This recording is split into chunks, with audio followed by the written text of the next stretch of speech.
فتاة صالحة عمرها 20 عاما فقط، محبة للخير، همها واهتماماتها دعوة زميلاتها، همها بلغ بها أن تكون من فتيات الفردوس. فمنذ أن كانت بالثانوية وبعد أن التحقت بالكلية انضمت إلى زميلاتها في المصلى، أصبحت بينهن نحلة طيبة تنتقل بابتسامتها وجمال روحها بين أروقة الكلية. تقول والدتها: عجيبة ابنتي، عجيبة بنيتي، والله كثيرا ما تأتي إلى البيت حزينة مهمومة، لا تريد حتى الغداء أسألها وألح عليها: ماذا بك؟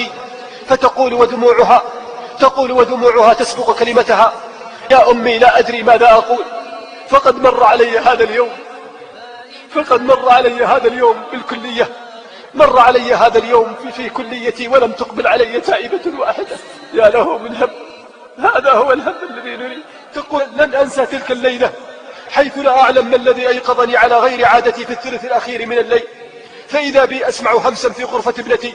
سمعت همسا فظننت أنها نسيت أن تطفئ جهاز التسجيل، فقد اعتادت ألا تنام إلا على صوت القرآن، لكنني ما إن دخلت حتى وجدتها واقفة قانتة لربها رافعة يديها.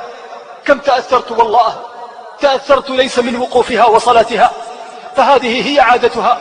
لكن الذي شدني وأثر بي عندما سمعت دعاءها، سمعت ذلك الدعاء الذي أبكاني، فقد كانت تردد وتبكي.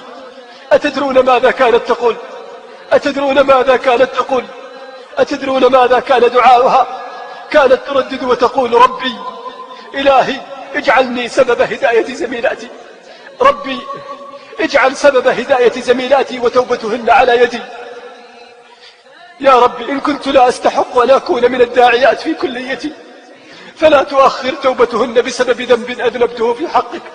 تقول والدتها: تمر الأيام، وفي العام الماضي تحديدا في العطلة الصيفية ونحن على سفر من مدينة إلى مدينة، وفي أثناء الطريق وهي في السيارة في المقعد الخلفي أخرجت مصحفها الصغير الذي لا يفارقها وبدأت تقرأ القرآن كعادتها تستغل وقتها. تقول: ويقدر الله عز وجل أن نتعرض لحادث فتنحرف السيارة وتنقلب.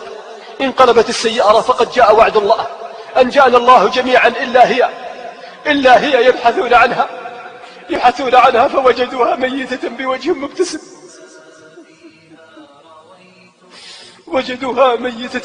مبتسم، وهي ممسكة بمصحفها والدم يسيل على المصحف وهي ممسكة به. تقول والدتها: والله إن المصحف ما يزال إلى الآن عندي أحتفظ به وفيه آثار الدم. هنيئا لها، هنيئا والله لمن سارت على نهج الصالحات، هنيئا لمن تعلم أن الله معها ويراها، أن الله يراقب خطواتها وسكناتها. ومن يقنت منكن لله ورسوله وتعمل صالحا نؤتها أجرها مرتين وأعتدنا لها رزقا كريما.